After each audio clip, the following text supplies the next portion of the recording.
The following production is part of the We Be Geeks podcast collective. Another world, another time, in the age of wonder. There was once a dream. You could only whisper it. Anything more than a whisper, and it would vanish. A battle between good and evil. You don't know the power of the dark side. Where shall I find a new adversary so close to my own level? Try the local sewer. You know of the rebellion against the Empire? The Avengers, Earth's mightiest heroes. Peace means having a bigger stick than the other guy. One of these days, I'm gonna have a stick of my own. I'm Groot. Welcome to the Neverland podcast. The podcast for lovers of Disney, Pixar, Marvel, and Star Wars. I'm glad you're here to tell us these things. Please welcome your host, Jeremy. I thought he'd be taller. Yeah, I can fly. All it takes is faith and trust. Well, if it isn't the Star-Spangled Man with a plan, what is your plan today? Up to Neverland!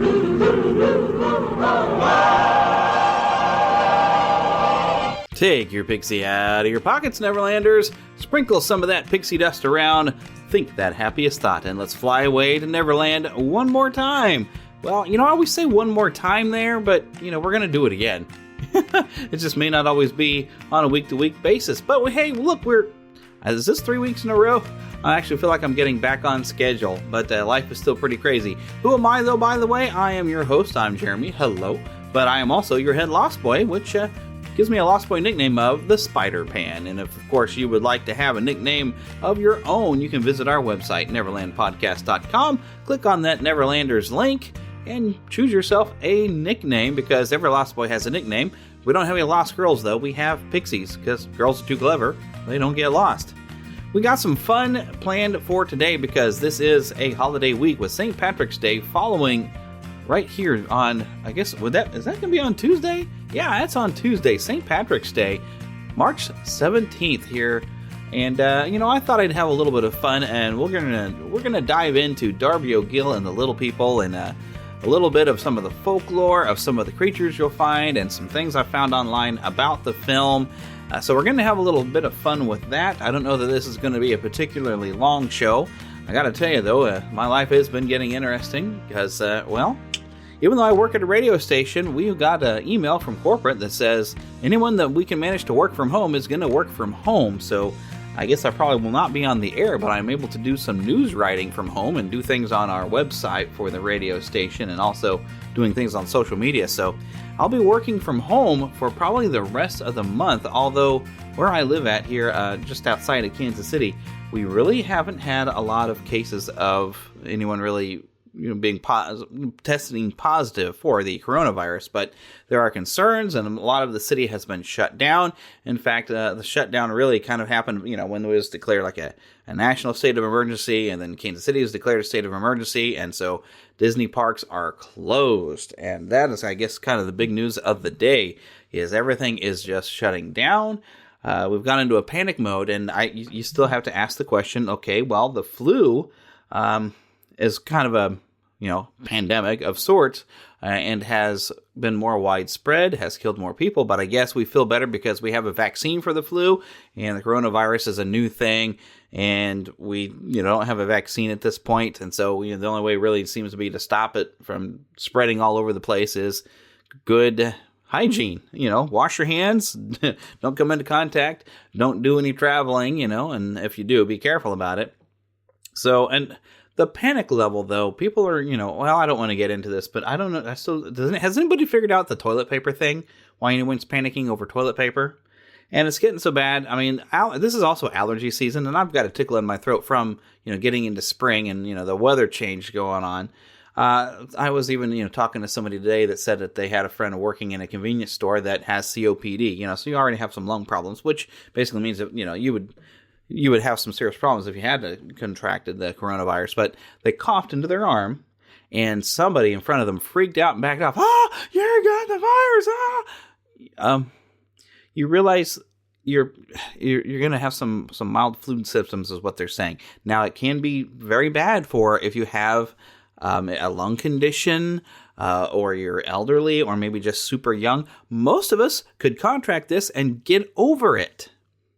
but we are panicking.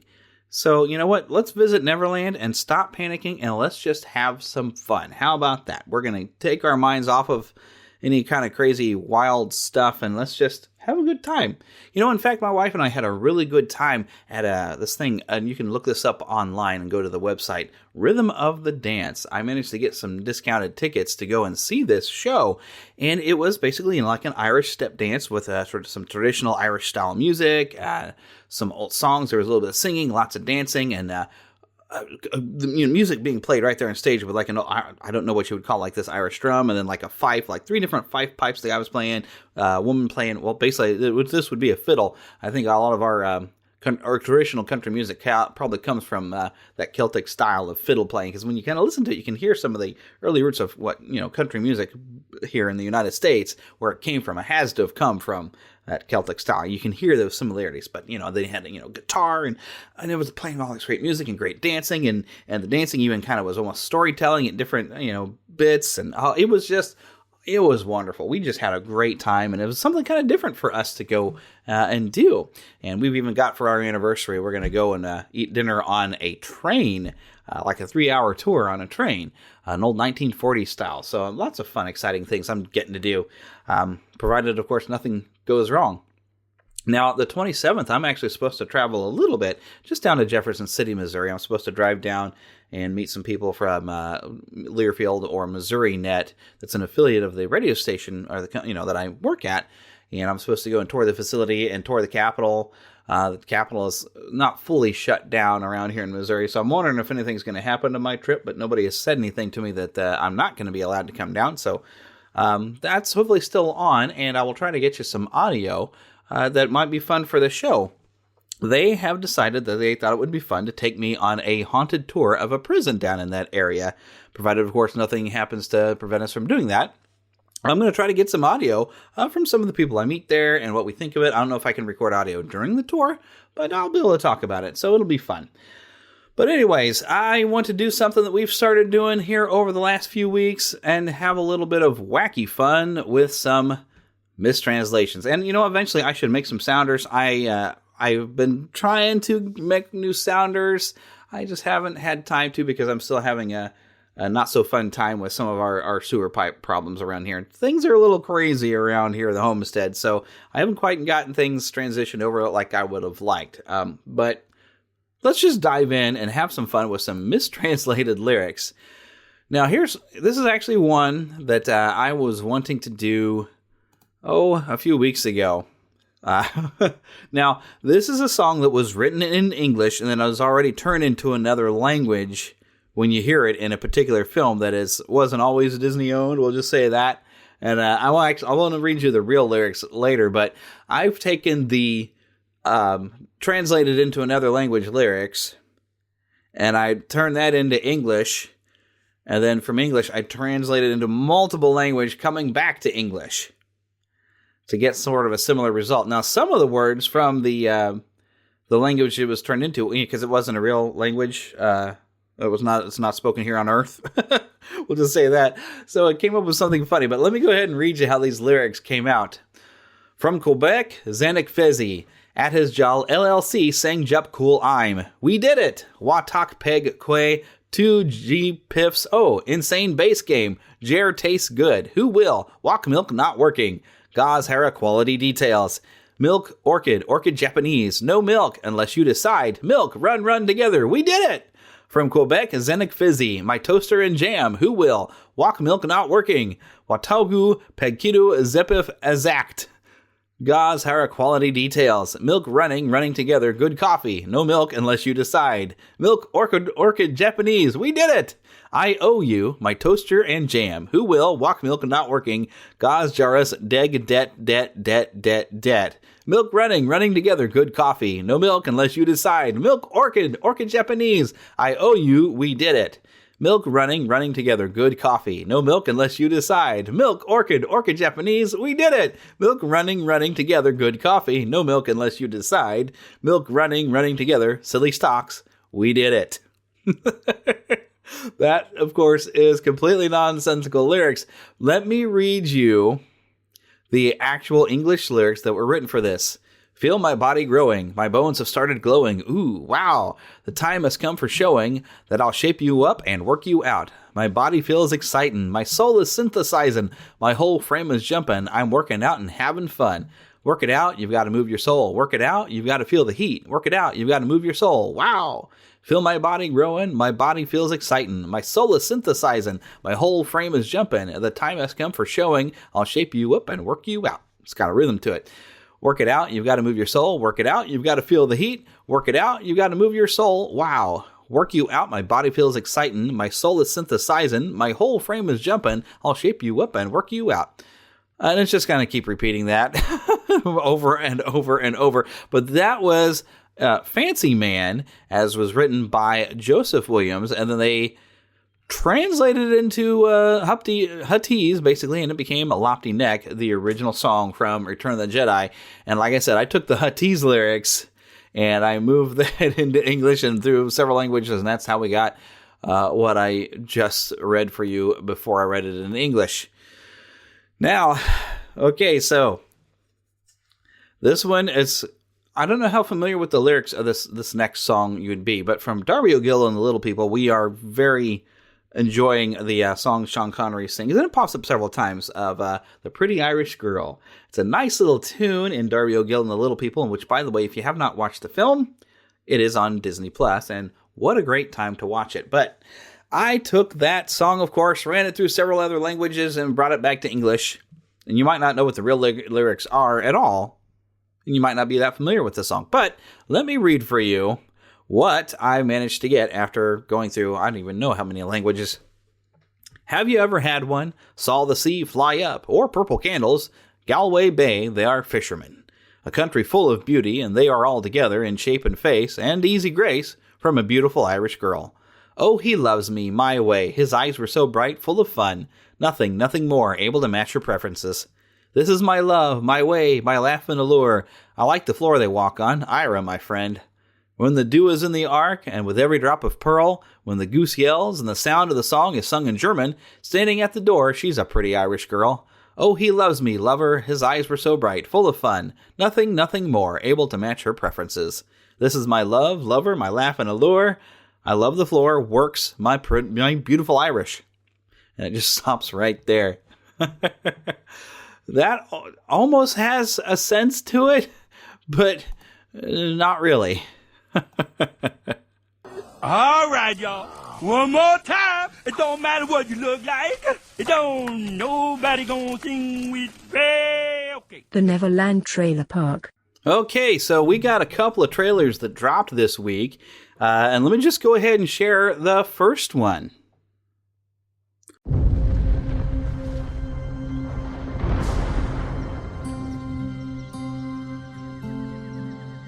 So what are you doing out here? There is a legend in the jungles of the Amazon of a tree that heals all. It could change the world, but if it gets into the wrong hands, it could awaken a great evil. I believe that the legend is real. Which it's not. And I'm going to find it. Which you won't. And when I do, just imagine the lives that could be saved. I've been looking for this tree longer than anybody. I've tracked the legend to every village, every island.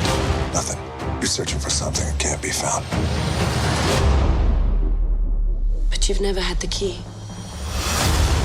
Let's do something that's safe. Let's go see some elephants. There are no elephants in the Amazon, and I don't even like elephants. Lady, everybody likes elephants. Know this about the jungle. Everything that you see wants to kill you, and can. Careful. They could smell fear. I am not afraid.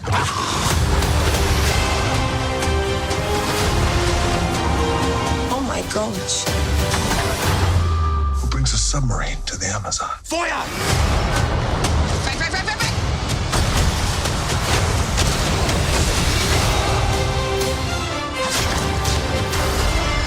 Good night.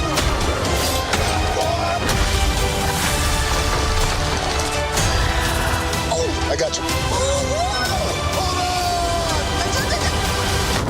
Frank, get it. Hold on. Come on. I got it. Frank. I don't got it. No. For goodness sake, just leave me alone. alone. That was a disaster. Didn't go the way I planned. The Jungle Cruise. We finally get a little bit more of the story. They hinted at it in the previous, I guess it was just a teaser, because this is supposed to be the first real trailer we get for the Jungle Cruise. And this seemed a little bit more serious, but it has a funny moment at the end of the trailer. My impression that I'm getting from this is it has a real Pirates of the Caribbean vibe as far as style. I'm expecting this should be fun, but it's hit or miss whether it's going to be a fully enjoyable experience, other than just being some just fun. But I'm good with fun. I can deal with fun. Now, as we know, of course, this film stars Dwayne "The Rock" Johnson and Emily Blunt, and is expected to come out July 24th. Now, the director, which I don't know if I can say his name, he was born in Barcelona, Catalonia, Spain.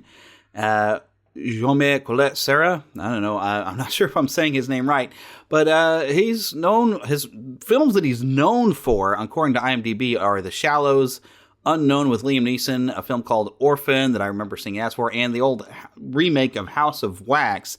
Nothing really too major. We'll see what he's done with directing. He can do pretty well action. I did see Liam Neeson with Unknown. That was a pretty interesting movie, but it wasn't anything special. So as far as I can tell, this is his first real blockbuster type of film, and we'll see what he does at the helm of the Jungle Cruise, which, you just got to be able to put together a good story with this. This isn't going to be an incredibly deep film. All right, so the other thing that popped this week is the final trailer for a movie coming out May 1st, Black Widow. I tell people my sister moved out west. You're a science teacher. Your husband, he renovates houses. You're thinking about moving, but you're gonna wait until the interest rates go down. That's not my story. Before I was an Avenger, I made mistakes. And a lot of enemies.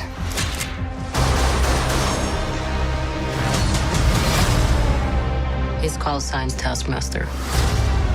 He controls the Red Room. They're manipulated, fully conscious, but no choices. I should have come back for you. How many others are there? Enough.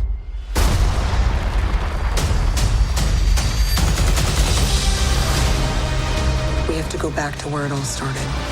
So they never do that to anyone again. We're a family. We fight with you. You won't win. I've always found it best not to look into the past. Okay, you got a plan, or shall I just stay duck and cover? My plan was to drive us away. Well, your plan sucks.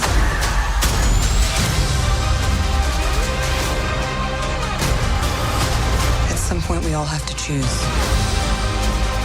between what the world wants you to be and who you are. I made my choice. I'm done running.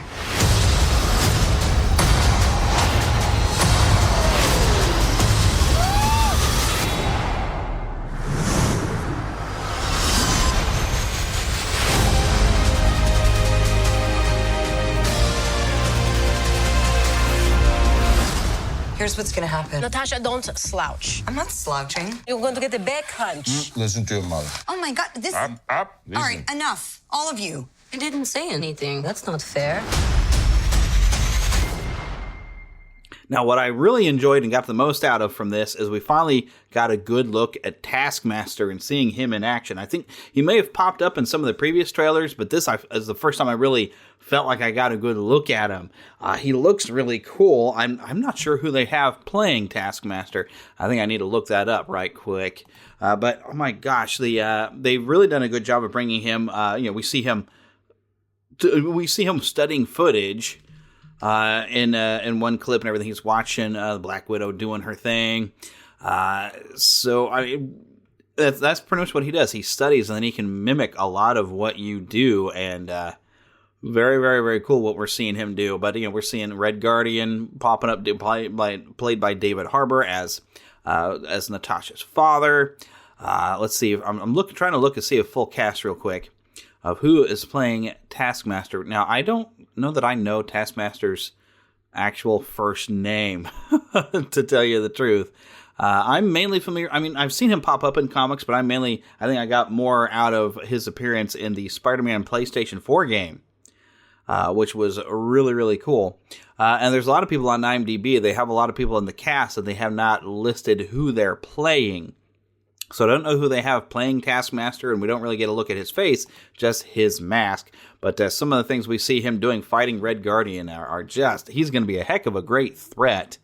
And this, I like that they are resolving the storyline where Black Widow and even, because this even came up in, the Peggy Carter series, where they were taking young girls and sterilizing them and creating assassins, where, Black Widow has come from. They're going to dive into this. And this, I guess, is a prequel, because I guess they are going to stick with the idea that Black Widow, spoiler alert, has sacrificed herself in Avengers Endgame.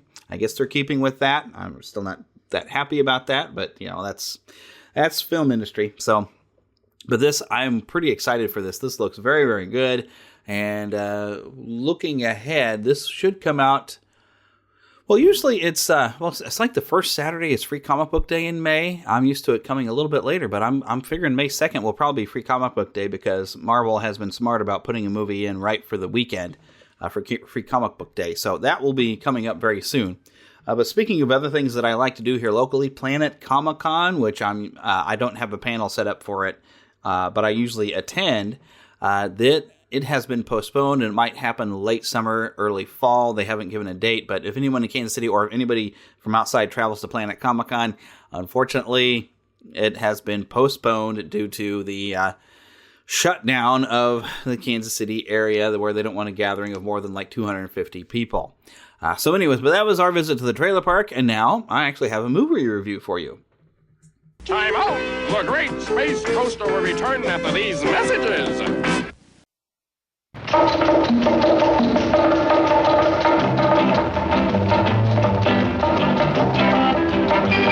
Hello, amigo. I'm Chiquita Banana, and I've come to say bananas have to ripen in a certain way, and when they're flecked with brown and have a golden hue, bananas taste the best and are the best for you. You can put them in a salad, you can put them in a pie, any way you want to eat them. It's impossible to beat them, but bananas like the climate of the very, very tropical equator. So you should never put bananas in the refrigerator. To have bananas that are fully ripe, you must be absolutely sure to take them home and let them ripen at indoor temperature. Oh, sure.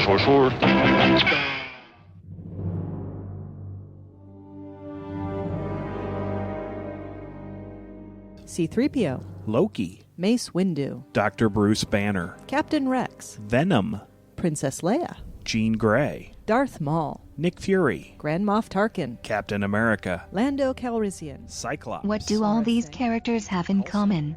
Well, two of them were played by Samuel L. Jackson. A couple of them were played by Hammer Films veterans Peter Cushing and Christopher Lee. Come on, guys. You know this. Well, of course we do, Jessica. Just like Mickey Mouse and Captain Jack Sparrow, they're all now Disney characters. Hello, I'm Tracy of the Disney Indiana podcast, and my co-host Scott and I enjoy talking about all aspects of the House of Mouse, and that includes their newest properties, Marvel and LucasArts. We also talk about Disney resorts, the cruise line, theme parks, and whatever else Mickey has to offer. Which includes movies, Imagineering, video games, and collectibles. You'll never know what we'll decide to talk about. So check us out at www.disneyindiana.com or do a search for the Disney Indiana podcast on iTunes, because now we've got a lot more to talk about. And don't forget about those other quote-unquote Disney characters like, well, Sully. Fozzie Bear, Buzz Lightyear, Link Hogthrob, Doug, Janice, Merida, Pepe, Bruce, Ralph the dog, Wally, Dr. The Disney Bunsen Indiana Honeydew. podcast. Even after 5 years, we're still miles away from the nearest Main Street, USA. We're not listed on the map, but you can join us at www.disneyindiana.com. Experience again the incredible adventures of Darby O'Gill and the lost kingdom of the little people. Once you're here, there's no going back. Here's entertainment to delight the entire family with Sean Connery and King Brian, the fun-lovingest leprechaun ever to rule the land of enchantment. Don't miss Walt Disney's Darby O'Gill and the Little People. Rated G. It's a touch of magic from Walt Disney. In theaters every... I'm in. Now back to the program. So there wasn't anything new in the theaters this week, but on Disney Plus, a new film dropped that we discussed the trailer for it a few weeks ago, Stargirl. Based on a novel from around 2000 was the publication date when I had looked it up. I did think the trailer looked very, very interesting. I thought it looked like a fun type of film and just had a happy tone to it. And it does through at least half of the film. It is a coming of age, and there's some interesting, good lessons I think we can get from it. And I did find it enjoyable up until the ending because I'm somebody who questions things, and I'm a critical thinker because that's part of what I do here with a movie review is if you have something blatantly jump out, it does stop you in your tracks sometimes. But mainly this film is a bit of a juxtaposition. Now, from Film Appreciation, we discussed where a film will borrow the Jesus Christ story a bit.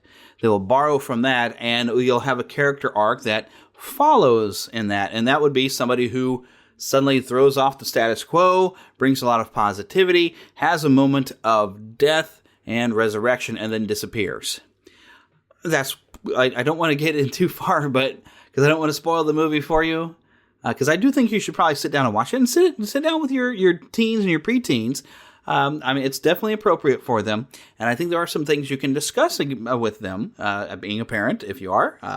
I think there's definitely some things to talk about with this film of just being yourself. Even if you're being yourself, you might have a few odd quirks.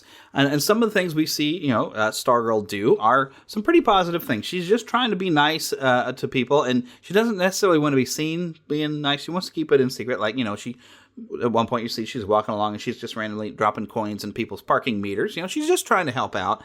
But and it does come back that she doesn't get personally involved necessarily with people that she's trying to help out, because there is a moment you find out later that when she was trying to do something helpful, it actually kind of backfired.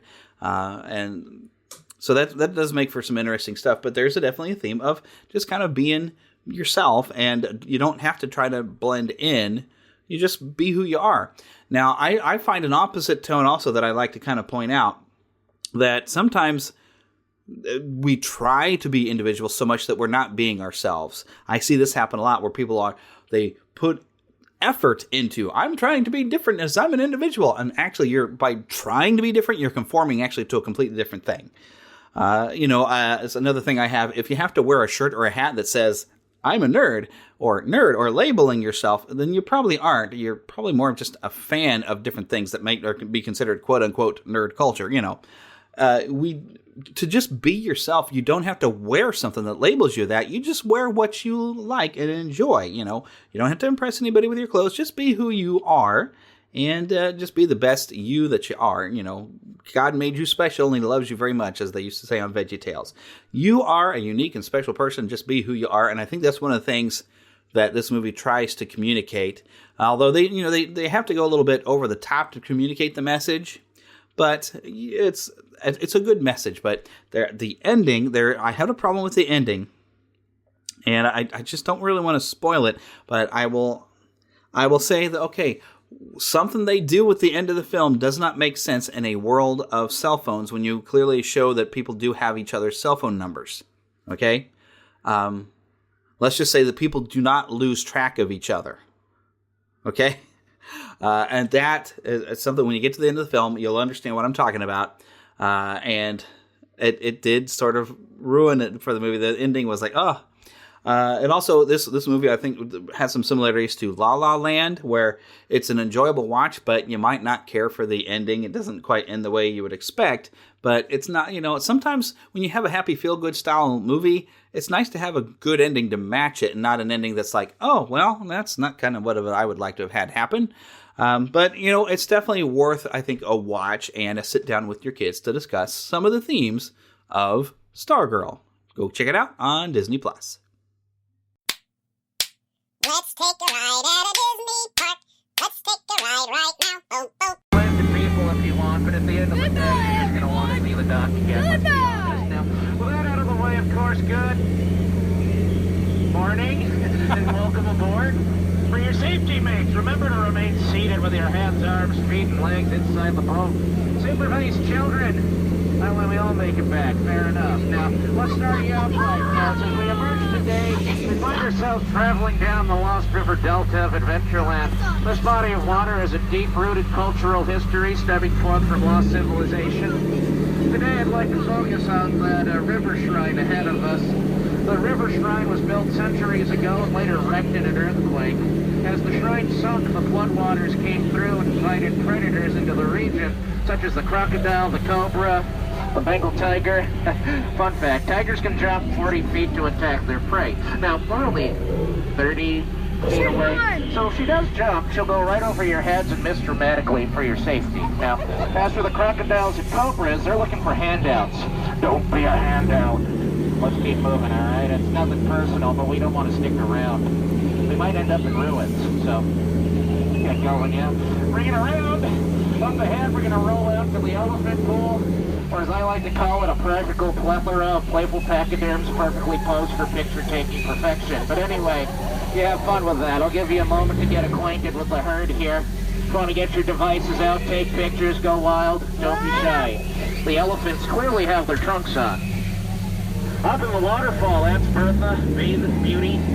She's been in the shower so long, by golly, she's covered in wrinkles from head to toe. A lot of that's because she doesn't iron. Not that we hold that against an elephant, of course. But anyway, speaking of which, up ahead, we'll be making our way to the Jungle Cruise Observation Camp. Our checkpoint serves as a staging area for our new land-based expedition. If you don't know. Oh dear, just a moment, please. Looks like suspicious activity at the camp. Oh, by golly. As much as I'd hate to say it, we got a case of monkey business. Yeah, it's getting pretty bad out here. These guys are calling the shots. Frankly, it's looking a little too much like guerrilla warfare for my taste. We better get moving. It's starting to get intense. No, because of it. Anyway, I'm sorry. Let's get going. We'll come up ahead to the Schweitzer Falls here. Historic Schweitzer Falls, named after the famous explorer, historic figure, Dr. Albert Falls. Good man. As for the waterfall itself, I'm sure we can go over it later, but for now, let us continue on as we head towards the time to make a new friend, ladies and gentlemen. On your left, the African bull elephant. An amazing sight, one of the rarest animals in the region. So take a good look at them while you can, take it all in. This is a very short chance, a once-in-a-lifetime experience. Frankly, we may never see another elephant like that again. Now, oh. Right, yes, that... Thank you! That is another elephant. Technically is another elephant like that again as well, so... You know, that stuff I said, right? Never mind. It's alright. We'll come around to the African belt now. The clearing ahead of us serves as a mutual watering hole for predator and prey alike. So we got a large variety of gathered animals. There's gazelles, giraffes, gnu, gazebra.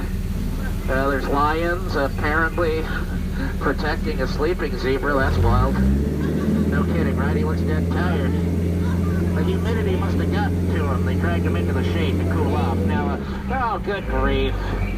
All right, guys, I see a lot of things out here, you know, I mean, that's understandable, but that's, I don't, I'm sorry, that's a bunch of guys missing the point. Really now, it's one thing to keep on top of the situation, but if they slip up, they're gonna get it in the end. I hope they get let down gently. Now, no, good grief. Careful everyone, hippos. Very dangerous. I've determined when they wiggle their ears, that usually means they're mad. On the other hand, if they're just blowing bubbles underwater, then that means they're mad underwater. They're never really happy to see us, and they certainly have us surrounded. So, folks, I'm going to keep them back with a few warning shots. You might want to cover your ears up. Element of surprise. See that? The old click draw never fails. Scared them stiff. Rest assured, as the captain of the vessel, I'm also a certifiable crackpot. Shot. Never mind. Moving on. We'll be coming about to headhunter territory. Lovely little place to be headed. I need a better way to phrase that. Coming up, that's some sort of ceremony, I reckon. Let's see if I can translate. Nope, sorry. That's all right. We'll leave it be. No harm done. Now, coming around, that is an ambush. Duck! Oh gosh, that is an ambush. Duck and cover! Watch out for spears! Those are spears! Oh, man! They really missed. I mean, we dodged them heroically. Right over our heads like the bad jokes. But more importantly, and without further ado, ladies and gentlemen, yes indeed, the backside of water. Oh my gosh. What a fantastic composition here.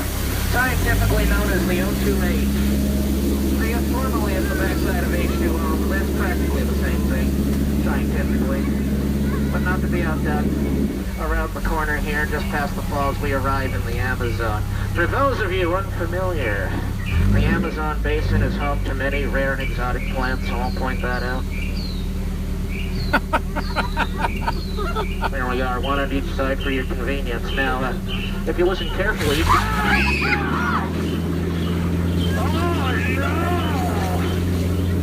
That is a piranha frenzy. My word, they're swarming. And that's inside, guys. We're looking for finger food. You give a piranha finger food, you end up shorthanded. It's something awful. Hang on. There. We'll lose them around the corner. Let's see what we got here.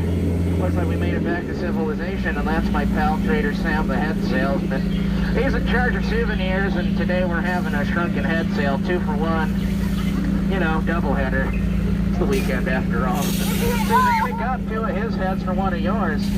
Take that as you will, if you ask me. Any way you slice it, you're coming out ahead with a guy. But anyway, folks, the good news, we've returned to civilization. Ahead of us, Adventureland Dock. Home base, end of the line, the gateway back to civilization. So as we return you now, folks, I do want to say thank you for joining us, braving the call of adventure.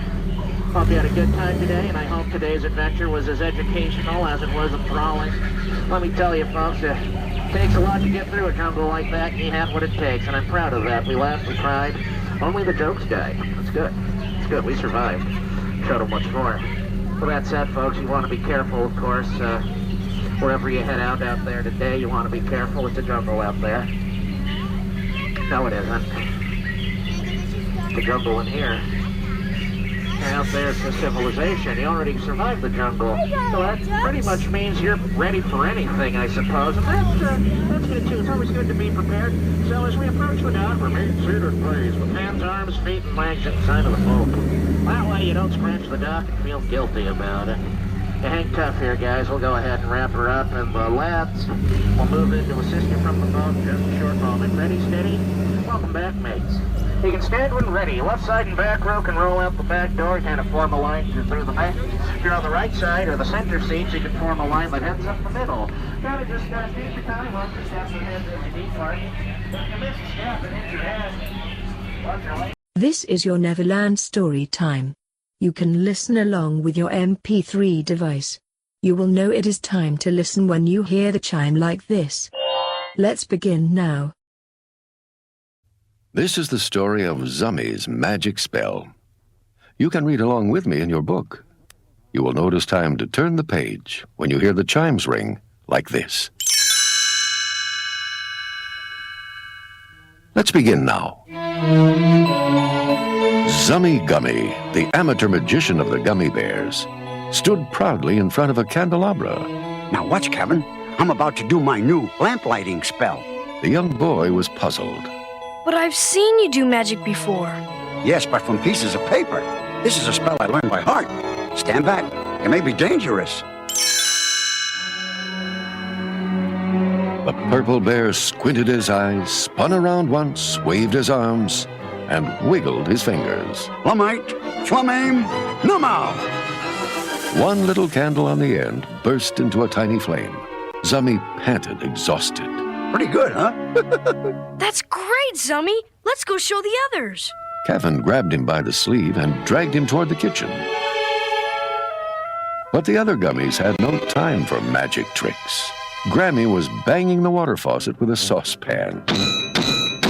It's a disaster! Our water just shut off, and we need that special pumpkin kind for making more gummy berry juice. Ruffy, see if you can fix this. Gruffy looked at the dry tap. This never happened before.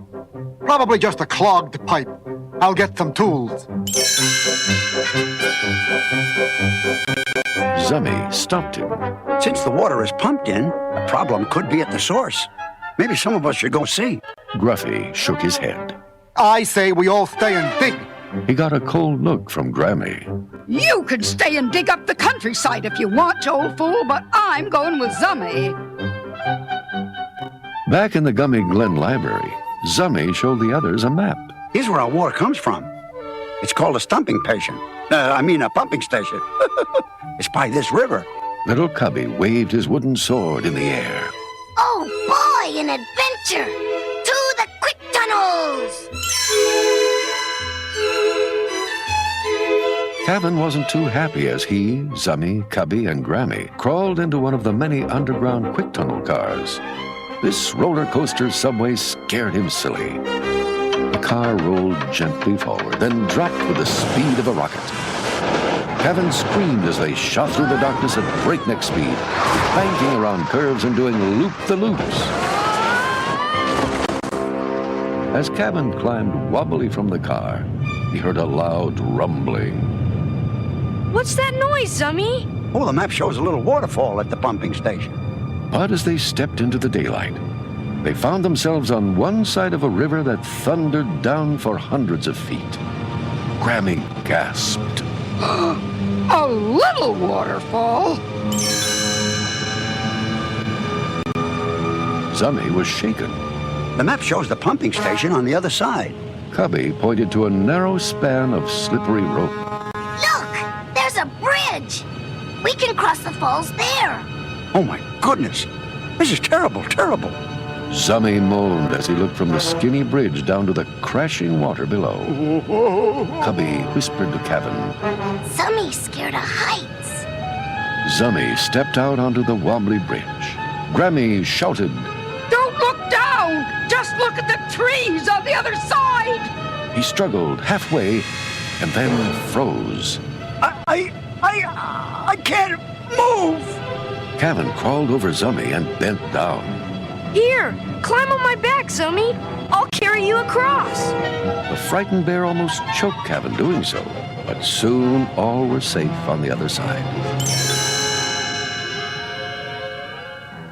Cubby pointed to a clearing. Look, ogres! We must be in Duke Ickthorn's territory. Grammy shushed him and peeked through the bushes at the ugly warriors. Let's sneak around them and be on our way. Soon, Kevin and the gummies were scampering down a flight of old stone steps. Zummy had his nose in the map. I'm sure this is the right way to the bottom of the fall. Zummy caught himself and teetered at the edge of a long drop. Kevin looked down. Wow, these stairs have broken away. I guess we'll have to climb down by rope.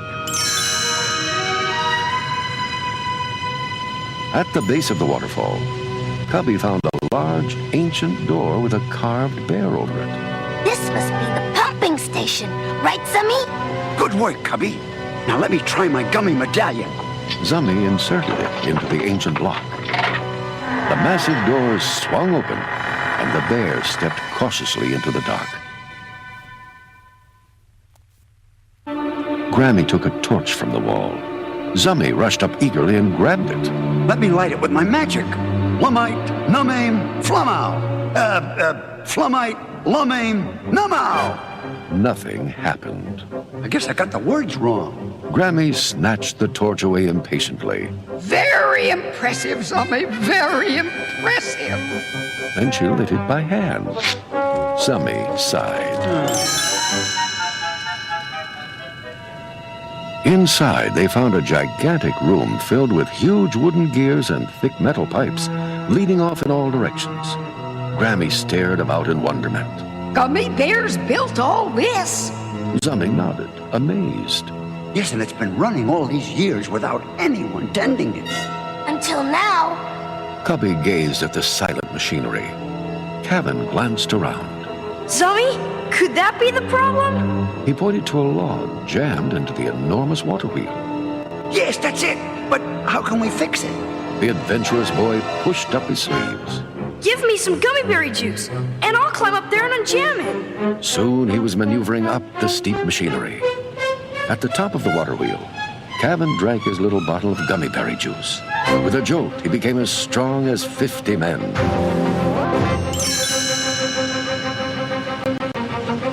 Kevin took hold of the thick log, heaved, then his feet slipped. He fell, but then grabbed the wet rock and hung on. Slowly, he pulled himself back up and yanked at the log once more. This time, the log moved, just as Kevin's strength wore off. The stubborn log slipped back into place. Everyone frowned, but then, under the pressure of the waterfall, the wheel slowly inched around and unjammed the log. Giant gears turned and water began to pump. Back in Gummy Glen, Gruffy peered into a pipe. Suddenly, a gush of water knocked him over. He struggled to his feet, sputtering. I was right. I fixed it. Wait till Grammy sees this.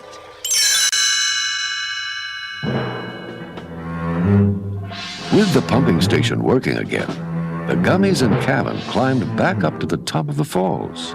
Suddenly, two ogres slipped out of the shadows and grabbed the bears. Grammy shouted, Run, Kevin! The ogres chased the boy into the woods. Kevin quickly picked up a branch and tripped the first ogre. Cubby rolled free. Thanks, Kevin. I'll take it from here. Cubby drank his gummy berry juice and bounced down on top of the ogres, freeing Zummy and Grammy. Get going, you guys. I'll meet you on the other side of the river. Then Cubby led the ogres on a merry chase through the forest. Kevin and the Gummies headed back across the rope bridge. Kevin looked back and saw Cubby bouncing across the bridge with the ogres right behind him. We've got to cut the ropes. Zummy cleared his throat. Maybe I could try burning them. Oh, honestly, Zummy. Grammy scowled, but Kevin beamed. That's a great idea. I know we can do it. As the ogres thundered across the bridge, Zummy panicked. I can't do it, Kevin. I'll never get it right. Take a deep breath and relax. You know that spell. So Zummy concentrated. Flumite, Flumame, Nummo! The ropes burst into flame. Cubby leaped into the air just as the burning ropes snapped. The bridge dropped, and the ogres toppled into the swirling waters below. As Cubby came down, Kevin leaned over the cliff and caught him. Grammy slapped Zummy on the back. You did it, Zummy. You're a real wizard after all. When the travelers returned home, Gruffy was waiting for them. I guess you know you wasted your time. I fixed the water myself. Grammy shook her head. Gruffy, as usual, you don't know what you're talking about. And she left him, sputtering in the doorway. The others were exhausted from their long trip, but Zummy was feeling very good about himself. Tommy noticed. Say, Zummy, did you ever get the hang of that lamplighting spell? Zummy smiled. With a simple wave of his hand, every candle in the main hall burst into glowing flame. The little wizard chuckled. Yes. I suppose you could say I did.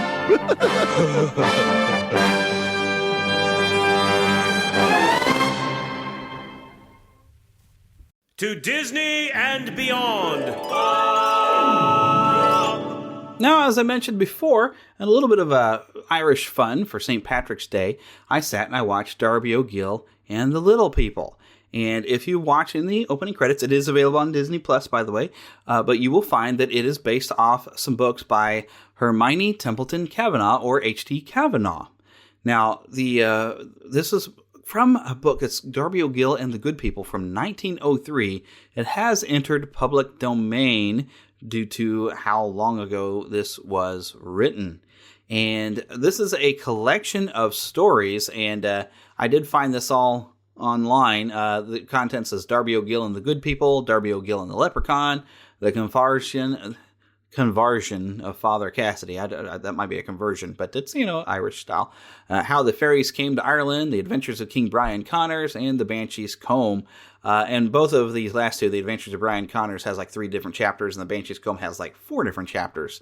I actually think now that I found this, I would like to actually maybe read some of these. I don't know if they're just, fairly short stories, I guess, and they're all collected in this book. It'd be nice to actually find the book. There's a photo I found of some of the original print, and, it's got that kind of woven look, when they use a fabric sort of look on the cover. So very, very neat. And this film, and even I figure the book, borrows a lot from Irish folklore, which, there's at least 3 different types of things, and there's a lot of rules to leprechauns or the good folk or the little people. The rules, we kind of get some of them as we watch the film, and we learn a little bit about banshees. Now, banshees have a great Irish history amongst them, and if you listen to the podcast Lore, he did cover this one. Now, as you get the idea from the film, and also in local Irish folklore, the banshee is, of course, this wailing female spirit that wails and shrieks, basically heralding the death of a family member. And we do see that now. Some of the origins of that, I didn't really quite find online. I'm sure if I had go on a little quicker. But it says in Wikipedia that sometimes the banshee assumes the form of some sweet singing virgin of the family who died young and has been given the mission by the invisible powers to become the harbinger of coming doom to her mortal kindred. Or she may be seen at night as a shrouded woman crouched beneath the trees, lamenting with a veiled face, or flying past in the moonlight, crying bitterly. The cry of this spirit is mournful beyond all other sounds on earth, and betokens certain death to some family member or some member of the family whenever it is heard in the silence of the night. And this tradition kind of spread around even through Scotland, probably into more places of the United Kingdom, but it has become, there's one of the X-Men, or at least mutants in Marvel, that's Banshee, which they did use in one of the films. So it's very, very, creepy type of thing. And I think there are some origins of like a story of where the first Banshee is supposed to come from, if I remember correctly. But there's a podcast called Lore that if you like a good spooky story, there's a lot of interesting folklore that gets into. There's an Amazon series based off of Lore. Anyway, so you might want to go and check that out for some of the creepiness behind Banshees. Other things you're going to find, though, is this death carriage that comes to pick you up and take you away in death. Some really great creepy moments. The first half is just kind of fun and games, but then it gets darn creepy towards the end. It's almost frightening, but it's a fantastic adventure. It's Darby O'Gill and the Little People. And if you haven't watched it, like I said, it's on Disney Plus. You should definitely go and check that out. Now, I did find some interesting little bits of fact about the film, a little bit about the production. Also found online through a Wikipedia article. It says Walt Disney conceived the film during a trip to Ireland with the Irish Folklore Commission in 1947. The following year, Disney announced he would make a film titled 3 Wishes based on a script from Watkin about an Irishman battling a leprechaun, which was to involve both live action and animation. However, the script was never produced. Disney took a second trip to Ireland in 1956 and announced a new film that October, The 3 Wishes of Darby O'Gill, based on Kavanagh's 1903 book, Darby O'Gill and the Good People, retaining Watkin as a writer. Disney studied Gaelic folklore for 3 months at the Dublin Library and received input from Sen Chai while developing the film, and during casting in London in February 1958, the film's title became Darby O'Gill and the Little People. You've got a great cast, actually, in this. I mean, this is what really, I mean, Sean Connery had done a few things, but this really launched him, and it was because of this that he actually became 007 later. But you've got Albert Sharp as Darby O'Gill. He was kind of the Dean of Ireland. You know, he was a big deal, Ireland. Janet Monroe as sort of a breakout performance. Janet Monroe unfortunately died very young at 38. Had like basically a heart condition that had arrived that could have been, the stress could have kind of added to the condition. And from what I've read up on some stuff with her second husband, he kind of drove her to drink, it seems, from some stories I was reading. So it's very, very sad. She died very young, 38. I mean, that's younger than I am now. Of course, Sean Connery. You got Jimmy O'Day, Kieran Moore, Estelle Winwood, who is just delightfully creepy as the mother of Pony Segru. Lots of different characters, and the interesting thing is, okay, so Jimmy O'Day, we have an actor's name, but King Brian, well, he was real, from what Walt Disney himself wanted to tell you.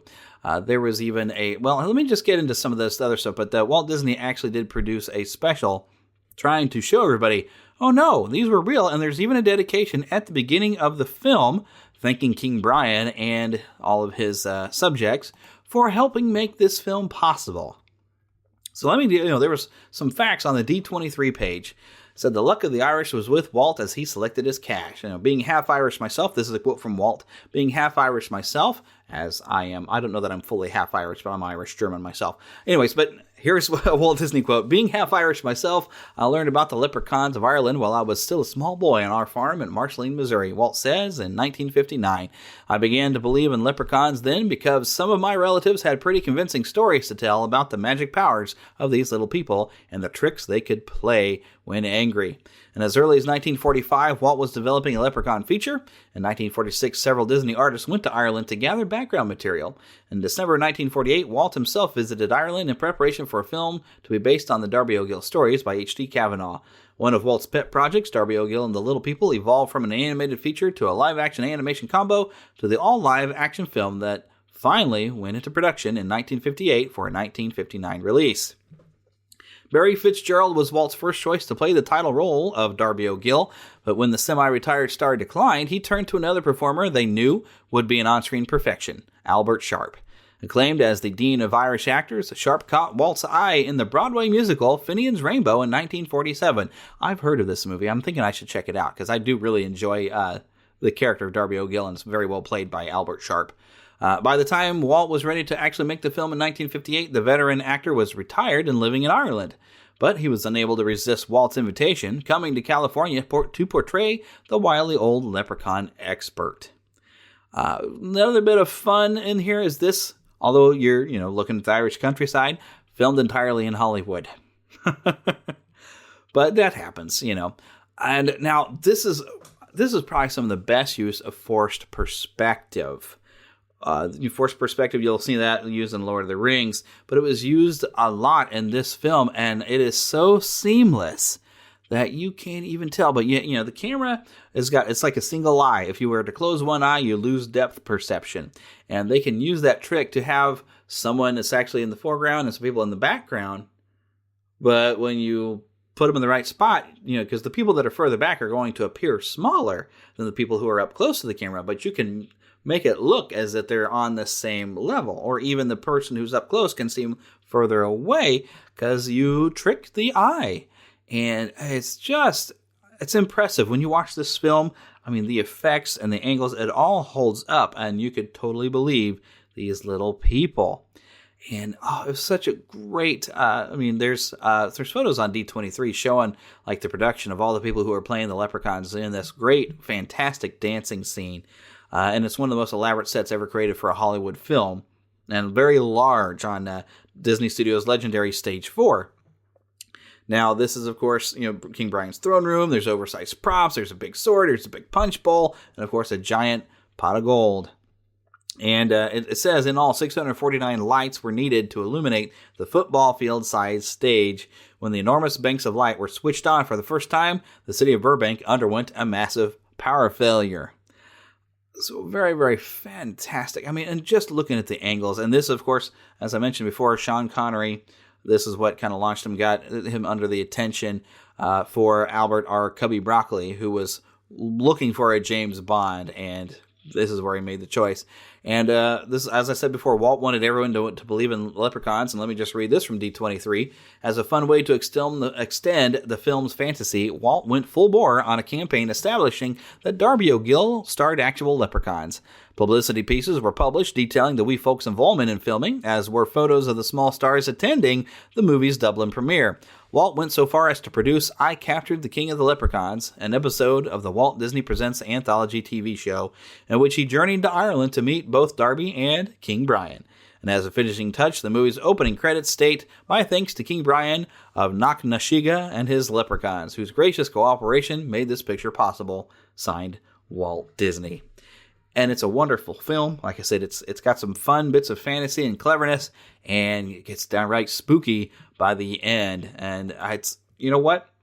If you haven't seen it, Tuesday is a good time to watch it. Get your corned beef and some cabbage out and sit and enjoy this classic Disney film. Now, all these, Mr. Disney, are part of a private collection left us by Lord de Cogan. And every volume records an encounter with the little people. So if I can't answer your questions, here are the books that can. Well, do the books say how big a leprechaun may be? Oh, Well, could I carry one back in a shoebox? That is, if I cut air holes in the top. Well, Faith, I don't know. But here's a thing now that may give us a rough estimate. Now, these were sent in by a Mrs. McQuaid of County Cork. A real leprechaun's coat? Yes, surely. And a hat? And a hat. No doubt she was a bit careless where she threw her wash water. She found the wee jacket and carbine laid out on a furze bush to dry. There you are now. The man who wore them was just under 2 foot tall. You could easily carry him in your valise case. My grandfather described them as knee-high to a mortal. May God bless him for an honest man. I don't suppose anybody ever sent in photographs. No, but we've the next best thing to it. Thank you for listening to the Neverland Podcast. We invite you back next week for more fun and adventure. Until then, remember to keep a pixie in your pocket. It's that young at heart, positive attitude that you can share with others. And remember to visit our website at neverlandpodcast.com. There you can find links to our news page, our shop, our contact page, where you can easily send an email to podcast@neverlandpodcast.com. You can also find our Neverlanders page, where you can find out how to become an official Lost Boy or Pixie, because girls are too clever to get lost. Become a real Neverlander. Please feel free to leave us a voicemail at 816-226-6492. And be sure to follow us on Twitter at NeverlandPcast. And like our Neverland Podcast fan page on Facebook. We also have a group on Facebook for you to join. We also appreciate your support to keep the Neverland Podcast up and running. Visit patreon.com/NeverlandPodcast to donate to keeping the pixie dust alive. Copyright content featured on the Neverland Podcast is copyright of their respective creators and used under fair use license. All original content is copyright of Blue Band Productions, and a very special thanks to Yeehaw Bob Jackson at yeehawbob.com for our new ending music. God bless! Hello, everybody. This is Yeehaw Bob Jackson. Neverland Podcast, we love you. Neverland Podcast, we love you. Neverland Podcast, it's true. Neverland Podcast, we love you.